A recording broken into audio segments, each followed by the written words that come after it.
माननीय मुख्यमंत्री जी, संजय दुबे जी, अभिषेक जी, यहाँ उपस्थित मंच पर विभिन्न एक्सपर्ट्स जो अलग अलग क्षेत्र से आए हैं, इंडस्ट्री, एकेडेमिशिया, इन्वेस्टर्स, उनसे भी सबसे ज़्यादा महत्वपूर्ण इनोवेटर्स और हमारे जर्नलिस्ट साथी हैं। ये बहुत ही मेरे लिए खुशकिस्मती है कि आज इस regional AI impact assessment impact की रीजनल कॉन्फ्रेंस में आप सबका हम लोग यहाँ भोपाल में स्वागत कर रहे हैं। जो मुझे बताया गया लगभग 7 राज्यों के प्रतिनिधि आए हैं। इंडस्ट्री और एकेडेमिशिया तो लगभग और ज़्यादा राज्यों से आए, पर गवर्नमेंट के 7 राज्यों के प्रतिनिधि हैं। ये एक ऐसा मौका है जब हमारे जो रीजनल एरियाज है या हमारी जो स्टेट है उसमें एआई में क्या काम हो रहा है, इसको हमें एग्जिबिट करने का, हमारी जो ई रेडीनेस है उसे एग्जिबिट करने का मौका मिल रहा है। जैसा अभिषेक ने बताया कि अगले महीने ग्लोबल एआई इम्पैक्ट देश में होने वाला है, और जैसा प्रधानमंत्री जी ने कहा था कि उसके पहले पूरे देश में ये फैलाव हो जाए, उसके लिए रीजनल कॉन्फ्रेंसेस की जा रही हैं।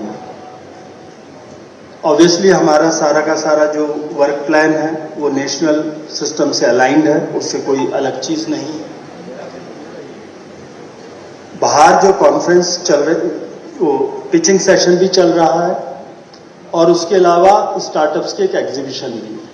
वहाँ पे जाके देखें। मेरा सब लोगों से अनुरोध रहेगा कि उन स्टार्टअप्स को देखें कि किस प्रकार से मध्य प्रदेश में काम हो रहा है, किस प्रकार के सॉल्यूशंस हमारे मध्य प्रदेश के अपने युवा हमारे देश की समस्याओं के लिए, आम समाज की समस्याओं के लिए निकाल रहे हैं।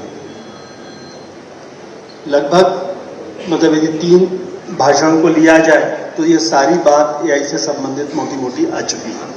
मैं केवल कुछ बातों पे, और स्पेशली जिस पर अभी तक चर्चा नहीं हुई, मोटे तौर पर सारी बात जो अभी तक तीनों वक्ताओं ने रखी वो गवर्नेंस में एआई के उपयोग के लिए रखी। पर जब हम लोग बात करते हैं विकसित भारत 2047 की, तो ये केवल गवर्नेंस में एआई के उपयोग के लिए नहीं है, हमारे देश की समृद्धि के लिए भी एआई बहुत महत्वपूर्ण है। जब एआई का उपयोग होता है तो प्रोडक्टिविटी भी बढ़ती है, एफिशिएंसी भी बढ़ती है, ग्रोथ रेट भी बढ़ता है। यदि हमें अपने विकसित भारत का जो विजन प्रधानमंत्री जी ने दिया है उसे अचीव करना है, तो जो कैलकुलेशंस दिखाती है हमें 8 से 9% की सस्टेन ग्रोथ करनी है, और उस ग्रोथ के लिए एआई बहुत महत्वपूर्ण है। इस महत्व को 2 सबसे बड़े स्टेक होल्डर से गवर्नेंस में उपयोग करने के लिए, गवर्नेंस की बातें काफी आई हैं, इसलिए मैं दूसरी बात पर कंसंट्रेट करता हूं। जो इंडस्ट्री है किस प्रकार से एआई का उपयोग करके अपनी प्रोडक्टिविटी बढ़ाए। जब वो प्रोडक्टिविटी बढ़ती है, ये हर व्यक्ति की आमदनी बढ़ती है। दूसरा, आगे आने वाली दुनिया जो है वो रिसर्च, इनोवेशन, नॉलेज की दुनिया होने वाली है। उसमें एआई बहुत महत्वपूर्ण रोल प्ले करने वाला है। तो जो हमारे रिसर्चर्स हैं, इनोवेटर्स हैं, एकेडेमिशिया और इंडस्ट्री का कोलैबोरेशन है, उसके लिए एआई की जो इंपॉर्टेंस है वो बहुत महत्वपूर्ण है। एक चिंता कई बार लोग बात करते हैं कि जब एआई आएगी तो जॉब्स जाएंगे।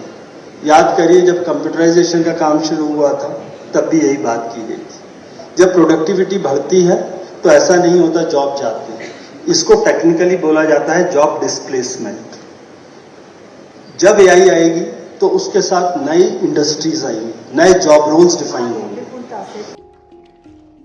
And now, ladies and gentlemen, on the path of strategic partnerships, it is my privilege to announce the signing of one more MOU between the Government of Madhya Pradesh and India AI. May I request Srimati Shikha Dahiya, Joint Director, Ministry of Electronics and IT, and Mr. Basant Kurre, IAS, to please join us on the stage.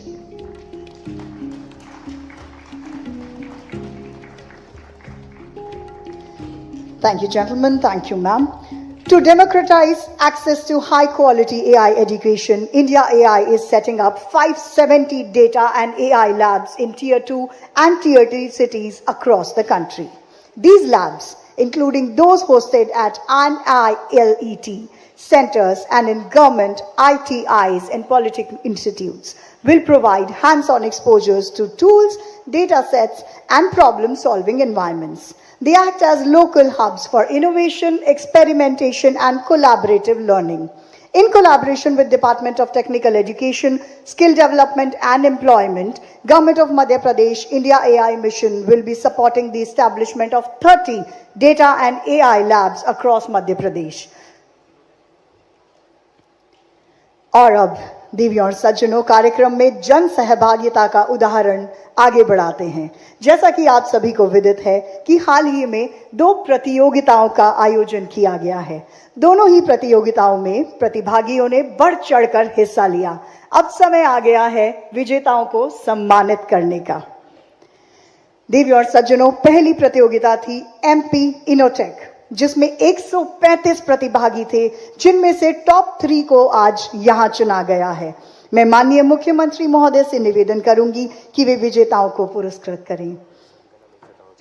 Ladies and gentlemen, we are announcing the second runner-up, V-Fuse Metal for Manufacturing Private Limited, and he is winning 1 lakh rupees plus trophy for this competition. After that, I would like to request the first runner-up, in Quantic Technologies Private Limited, winning 2 lakh rupees plus trophy for this wonderful innovation.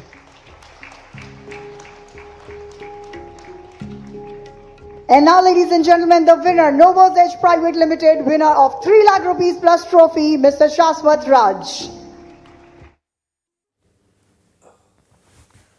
और अब बात करेंगे अगली खबर की। रामपुर में एक शख्स सड़क पर कोबरा से खेलने लगा, लेकिन उसे नहीं पता था कि कोबरा उसे मौत की नींद सुला देगा।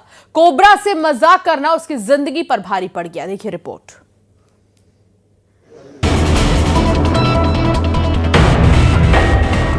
कोबरा से खेल, मौत से साम।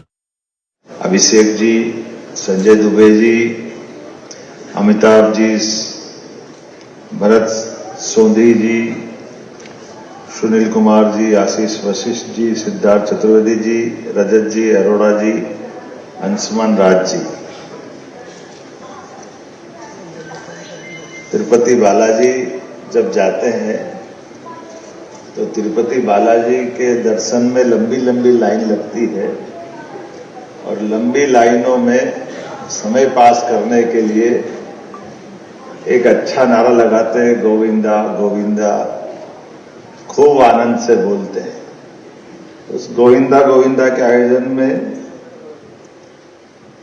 जैसे वो नारा लगाते हैं तो एक ऐसे नव दंपत्ति भी लाइन में लगे थे, वो सब गोविंदा गोविंदा के आनंद में डूबे हुए, लेकिन एक नव दंपत्ति में पति तो गोविंदा बोल रहा, लेकिन पत्नी पता नहीं क्या बोल रही है। तो लोगों का ध्यान दे, ये क्या नया नारा आ गया, यहाँ तो गोविंदा की आदत है। तो ध्यान से सुना आसपास, और उन्होंने कहा आगे वाला बोले वही सही है, आगे वाला बोले वही सही है। अब लोगों का समझ में नहीं आया कि ये क्या नारा हो गया। तो पांच वाले ने पूछा कि ये आपकी पत्नी क्या बोल रही है, तो उन्होंने कहा ये सही बोल रही है। उन्होंने कहा सही क्यों बोल रही है, तो उन्होंने कहा हम थोड़ा जिस जगह से आते हैं वहां हमारी एक परंपरा है कि पत्नी अपने पति का नाम नहीं बोलती है, तो मेरा नाम गोविंदा है, तो ये बोल रही आगे वाला बोले वही सही है, आगे वाला बोले वही सही है, आगे वाला बोले वही सही है। इतने अच्छे अच्छे भाषण हो गए तो मुझे लग रहा कि वो मेरे पे फिट बैठ रहा, आगे वाला बोले वही सही है।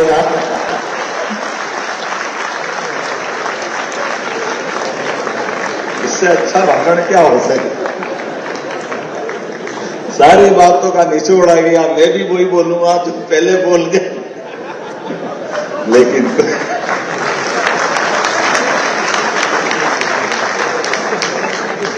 हमारे लिए आज के इस दौर में मैं बस इतना ही बोलना चाहूंगा, वास्तव में यशस्वी प्रधानमंत्री का जोरदार अभिनंदन श्रीमान नरेंद्र मोदी जी का करें।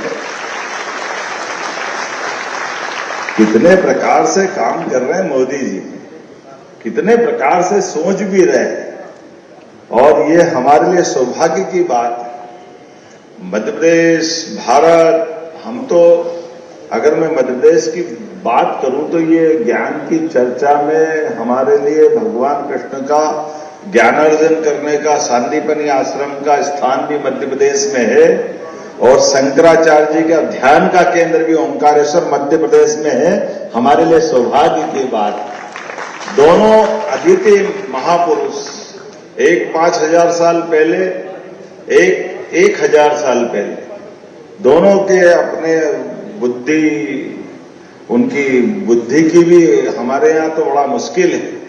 अभी हम बुद्धि विवेक इसका भी अंतर करने जाएंगे तो एआई और जितने ऐप बताए उनको पसीना आ जाएगा। हमारी तो पद्धतियां जाने काका के निकलती आती है।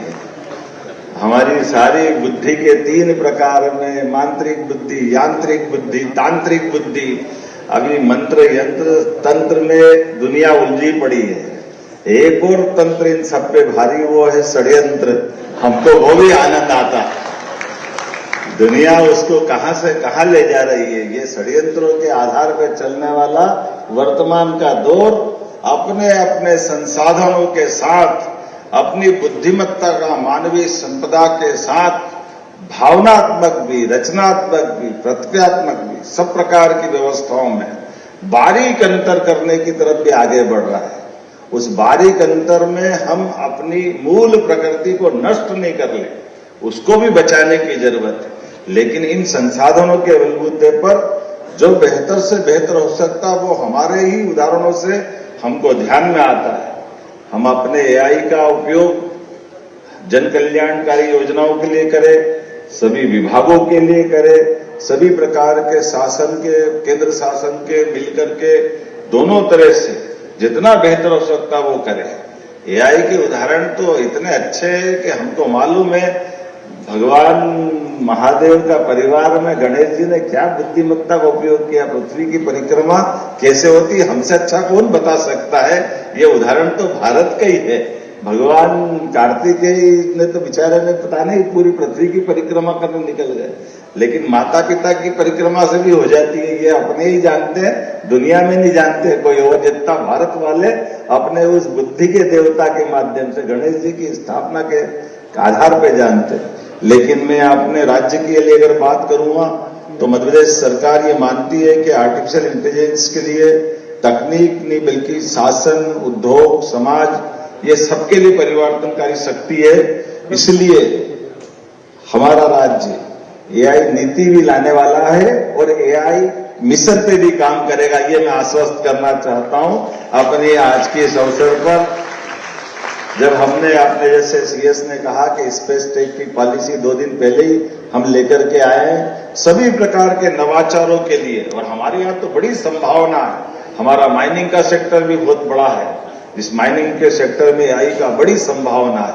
हेल्थ का सेक्टर भी है, 9 करोड़ की आबादी का राज्य है, इसलिए 9 करोड़ की आबादी के राज्य में सब प्रकार के हेल्थ के सेक्टर में बड़ी संभावना है। हर विभाग में, वैसे तो विभाग के साथ अगर मैं एक एक बात करूंगा, मध्य प्रदेश संभावनाओं से बड़ा राज्य है जिसमें बहुत तेज गति से बढ़ने की क्षमता भी है और हम आप सबकी मदद से बढ़ भी रहे। इसलिए 2 दिन पहले हम स्टार्टअप के लिए एक बड़े आयोजन का यहीं भोपाल में, इसकी राजधानी में आयोजन किया है। और आज के पहले लगातार हमारी सरकार के गठन के बाद नए संसाधन में नई व्यवस्थाओं के आधार पर यशस्वी प्रधानमंत्री जिस प्रकार से देश को आगे बढ़ाने के लिए तत्पर है या कटिबद्ध है, हमारी सरकार भी कदम से कदम मिला करके ऐसे सभी आयोजनों में उनके साथ खड़ी है।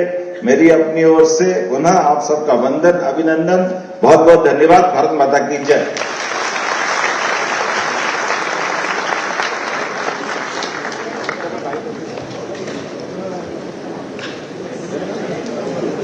Thank you so much, sir. और अब मैं श्री अंशुमन राज, प्रोजेक्ट डायरेक्टर NPSCDC को वोट ऑफ थैंक्स के लिए मंच पर आमंत्रित करना चाहूंगी। आज के हमारे कार्यक्रम के मुख्य अतिथि माननीय मुख्यमंत्री महोदय श्री कुमार यादव जी, मुख्य सचिव आदरणीय श्री अनुराग जैन सर, अपर सचिव MIT एवं CEO India AI Shri Abhishek Singh sir, विज्ञान एवं प्रौद्योगिकी विभाग के ACS श्री संजय दुबे सर, सभी वरिष्ठ। वैसे तो विभाग के साथ अगर मैं एक एक बात करूंगा, मध्य प्रदेश संभावनाओं से भरा राज्य है जिसमें बहुत तेज गति से बढ़ने की क्षमता भी है और हम आप सबकी मदद से बढ़ भी रहे। इसलिए 2 दिन पहले हम स्टार्टअप के लिए एक बड़े आयोजन का यहीं भोपाल में, इसकी राजधानी में आयोजन किया है। और अब आज के पहले लगातार हमारी सरकार के गठन के बाद नए संसाधन में नई व्यवस्थाओं के आधार पर यशस्वी प्रधानमंत्री जिस प्रकार से देश को आगे बढ़ाने के लिए तत्पर या कटिबद्ध है, हमारी सरकार भी कदम से कदम मिला करके ऐसे सभी आयोजनों में उनके साथ खड़ी है। मेरी अपनी ओर से पुनः आप सबका वंदन, अभिनंदन, बहुत बहुत धन्यवाद। भारत माता की जय।